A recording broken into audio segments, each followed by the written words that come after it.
Hi everybody, my name is Miguel. I'm a fitness instructor at Treks Rockville. Welcome to this online clinic.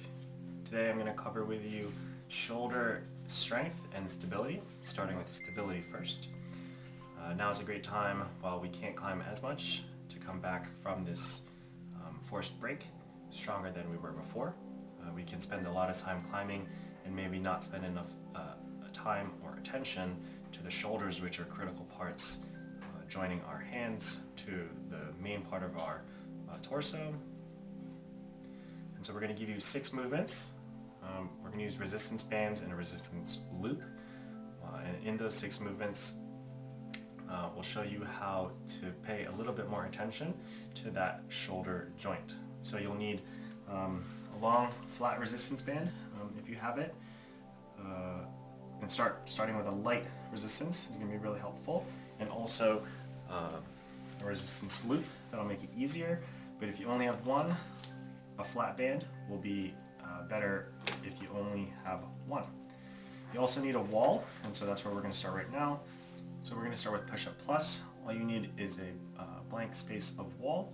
We're going to start roughly at shoulder width and with our elbows straight but not locked. You're going to start with your feet far from the wall. You're going to put your hands to the wall and you're going to do a push-up. As you finish your push-up, you're going to continue that movement past that stopping point into one of these, engage our serratus anterior. So I'll show you what that looks like. So down into the wall, push out, and then finish the movement with a little bit more shoulder, so to there. If you need to create more resistance in this vertical position, just move your feet away from the wall further, push in, push up, finish a little bit extra, okay? That's our push-up plus, because we add that last bit of range of motion to that push-up. You can obviously do this on the ground. I'm just showing you at the wall to make sure that you feel comfortable with the movement before you add any extra resistance to your body. Next, we're going to do resistance band external rotation and internal rotation. So you're going to take that flat band, you're going to attach it to your doorknob or something fixed that's not going to fall over, or you're not going to pull over on top of you as you pull. With a longer band, I might be able to put this around the door and then close the door on it, making sure that nothing is pinched in the bolt, so that I don't ruin my band. But from here, I'm going to stand with my shoulders perpendicular to the wall so that I can stand with my elbow into my rib cage and my wrist pointing straight out to my body. I'm filming at an angle, so it may not look like that, but 90 degrees as best as possible. And I like to hold the band this way. Band going over top of my thumb sometimes, depending on how my hand feels that day. And I want to feel like I have some resistance to start. So I can step away from the wall here, but once I'm in position, I'm going to try to keep that elbow nice and close. You see that gap? I could fill that with a towel or a rolled up t-shirt so that I have some feedback to squeeze against my body. And as I move out, I'm just trying to keep all the movement directed from that shoulder with all of the pivoting from that fixed point at the shoulder. I didn't mention repetitions yet, but for all of these, we would start high because they're easy right now. Sets of 10, maybe 15, 2 sets of 10 is a good starting point. Because we are in stability mode and not strength mode, we're doing higher repetition counts. This is external rotation. If we needed to do internal rotation, I would have to face away from the camera. So imagine I've faced away from the camera and I'm going to show you internal rotation on this side. So just as I set up before, on the other hand or other arm, I want this elbow close to me and I want this hand or from the elbow joint pointing straight out, this time parallel to the wall. So shoulders are perpendicular, but my forearm is parallel to the wall with a bit of resistance, and then internal rotation is towards the belly button, where external rotation is away. So again, I would do a set of 10, maybe 2 sets of 10.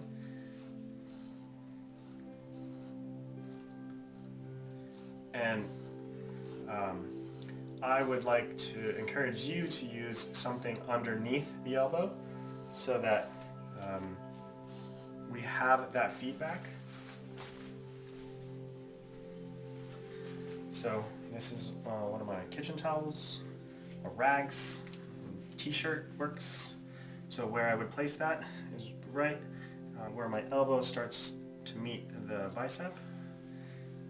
And I want that in a comfortable place relative to my natural body position. And so squeezing that helps me engage that upper part of the shoulder a little bit more. So you want to do external rotation and internal rotation on both sides. I like to do the same arm, both movements, before moving on to the other side, but whatever works for you.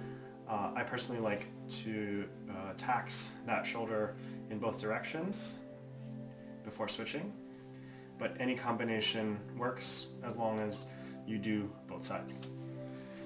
Next, we're going to do through the shoulder. So with a resistance loop, you're going to start on the wall. Separate your hands so that there's tension on the band. You're going to find a diagonal high point, a neutral, which is basically parallel to your fixed hand, and a diagonal low point. We're going to start with 3 cycles. So 1, 2, 3, 2, 2, 3, and 3, 2, 3. That's my 3 cycles. So each one has to be accomplished before you can call that your set. Build from 3 to 5, maybe to 7. At that point, you may want to consider increasing the resistance if your shoulder is able to tolerate that. And you also want to do that on both sides. The same thing, just the left hand stays put and the right hand moves. So for our last 2 movements, we're going to need that flat resistance band. Ideally, for me, this would be a 5-foot length, but whatever you got will make it work. The point is we need to find the center. I put a quick knot so that I could fit this over something, but whatever works for you, please make sure you're attaching this to something that doesn't fall over. So I'm going to use my doorknob here. I'm going to fit it there.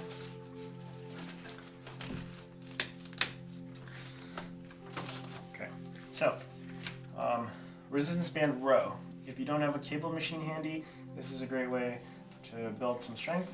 So from here, I want to get a nice tall posture between my shoulder blades and using my core to support that upper body position. And then from here, I'm going to pull inwards, just like I would with a seated row machine. But what I'm trying to do is focus on all of that muscle contraction pulling against that fixed point.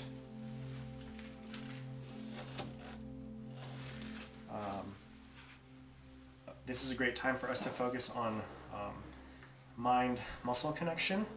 We want to feel the muscles in our back doing the work, and as we finish, our biceps or our arms should get involved.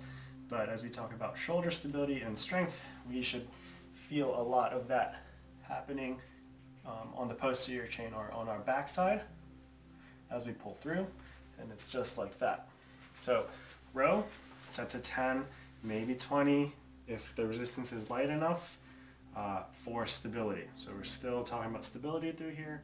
So for our last movement, I'm going to need to move the camera because I'm still fixed at the doorknob. And so I need to be able to pull down from that fixing point. If you can fix that band higher than like above the door or just something above you, this makes it a lot easier. But given that this is our fixing point, I can move around it. So from here, still facing forward towards our band fixing point. We're going to do a lat pull down, so fixing band downwards, keeping my elbows engaged, not necessarily locked, and muscles tight above and below the elbow. So again, our core is engaged to support our upper body position, and from here we're going to go down, and I should feel that a little bit in the lats. So again here. And so just like our rows, when we pulled forward and through, we felt that on the back side of our body.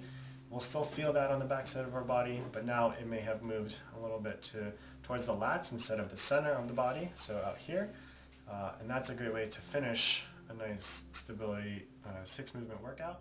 So now that you've got all that stability work done, how do you go into strength? Well, you increase resistance and you lower repetition counts. You'll end up doing more sets. So let's say we did on those last two sets of 10 or 2 sets of 20.